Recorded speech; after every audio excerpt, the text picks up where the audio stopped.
Let me ask you a simple question. Have you ever felt like someone was showing hate towards you? Maybe you had just started a diet to lose weight. Maybe you decided to drop out of college or change your career. Maybe you realized that you don't want a career and you want to work for yourself instead of making someone else rich. Hate is something that is almost impossible to avoid, and the more you excel in life, the more of it you will get. To be better at what you do and avoid something that causes most people to give up, you must understand the psychology behind haters and why they do what they do. They say haters are really just your biggest fans, and this idea was made even more popular by Kanye West, who is known for being different. There is a lot of truth to this idea. As kids, we all had that one person who hated us. This person just seems to hate you for absolutely no reason. Maybe they've never really even met you, but they've engaged in passive behavior that made it obvious they didn't like you. The biggest mistake that people make when someone starts showing hate towards them is looking for flaws in themselves or whatever it is they are trying to accomplish. They start to doubt themselves or their goals.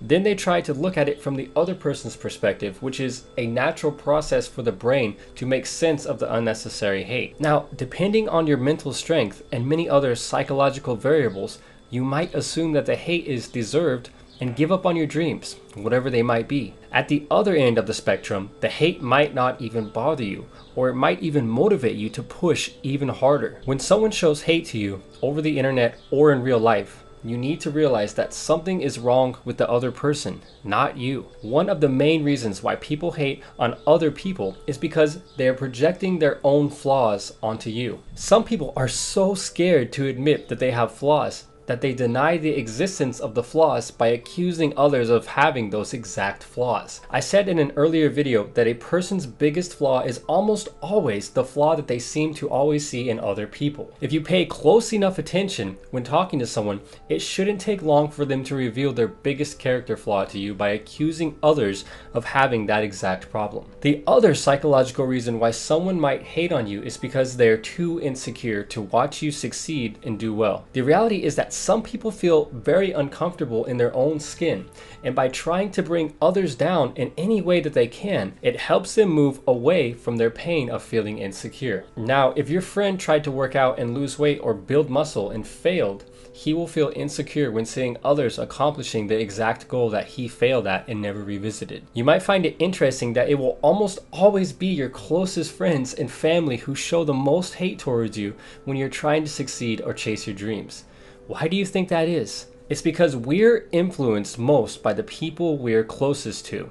When your friend sees you succeeding where he or she failed, the hate will be even stronger because your actions have a greater effect on them than those of a complete stranger. Now, if you see some guy on the TV that wins the lottery and walks away with $500 million, you could probably care less, right? Now imagine you get a phone call from your closest friend who you've known since you were a young child, and he tells you that he just won $500 million from the lottery. If you're especially insecure about your financial situation in life, then the news is going to hit you even harder. Why do you think it is that so many lottery winners become isolated from friends and family after winning millions of dollars, when you'd think the sudden influx of money should have the opposite effect? The statistics don't lie, and they show that over half of Americans will retire flat broke, and 76% of the country is living paycheck to paycheck right now. This means that well over half the people in America are financially insecure. When you're insecure about something and you see someone else succeeding where you failed,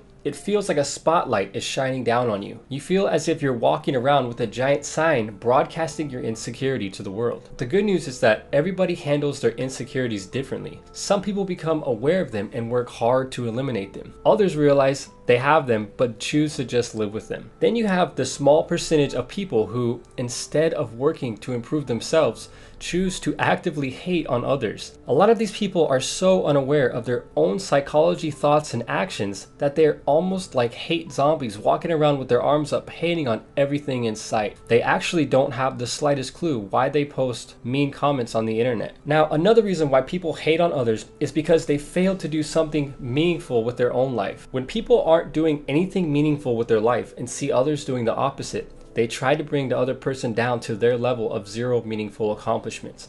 If these people come across someone who seems more successful or happier than them, they will hate on the other person in any way possible to move away from the pain of not doing anything meaningful. The spotlight. Low self-esteem is another aspect of the psychology behind why haters hate on others. People who have low self-esteem tend to get jealous of others easily, and this can lead to them trying to bring down people who are doing things that they decided they couldn't do. The final psychological reason why people might show hate towards you is because they feel inferior to you and choose to handle it the wrong way. For example, imagine your friend works at a fast food joint and he just barely makes enough money to keep the hamster wheel spinning. Imagine you start a business and within a year, you're already making 6 figures in income. After your friend realizes what is happening, there are 2 major ways he can handle it. The first path, which is the one full of haters, involves feeling inferior to you and looking for ways to bring you down and criticize you. The second path still involves feeling inferior to you, but instead of choosing to hate on you, your friend uses your success as motivation to fuel his own dreams of owning a business and making enough money so that he can finally stop worrying about money and how he's going to pay the rent. They say your haters are your biggest fans because deep down they want to be you, or they want what you have. In some cases, the people sending hate your way really are your biggest fans, and other times they're just suffering from one of the other problems we talked about. Since the creation of the internet, it has become so much easier for people to anonymously hate on others, and if you understand the psychology of why they're doing it, it is easy to see how someone could easily spend several hours a day posting mean comments on YouTube videos. Every single comment a hater leaves is like a mini escape from their own insecurity or flaws. It literally causes changes in the brain that temporarily make them feel better about the problems they're trying to project onto you. Many haters will actually disguise themselves as righteous individuals, as if they're doing the right thing for humanity, when in fact, they're really just trying to hate. Only a small percentage of people in society are brave enough to chase their dreams and ambitions. These are the people who aren't afraid to start a business and fail because they keep trying.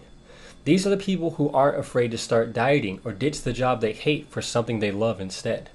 This small percentage of society is the people who aren't ashamed to admit that they are not perfect, and instead of trying to bring others down, they work on improving their flaws and bettering their life and the lives of others. So the next time someone starts hating on you, don't doubt yourself or your decisions, and realize that your actions are casting a spotlight on the haters, and the problem lies with them, not you. In fact, some of the wealthiest and most inspirational people on the planet would argue that if you don't have any haters, you're not trying hard enough. You can even use the haters as a measuring stick for your own success. The more successful you become at whatever it is you're trying to do, the amount of people who hate on you will grow larger, and deep down, you'll know that you're succeeding. After the views for this channel grew by 50 times almost overnight, the small percentage of haters grew with it. That's the neat thing about haters. No matter what it is you're trying to accomplish in life, the good will always outweigh the bad. And as long as you know what you're doing is right and meaningful in some way, the haters will always be but a tiny fraction of the sour apples on the tree. With that said, never let these people get the best of you.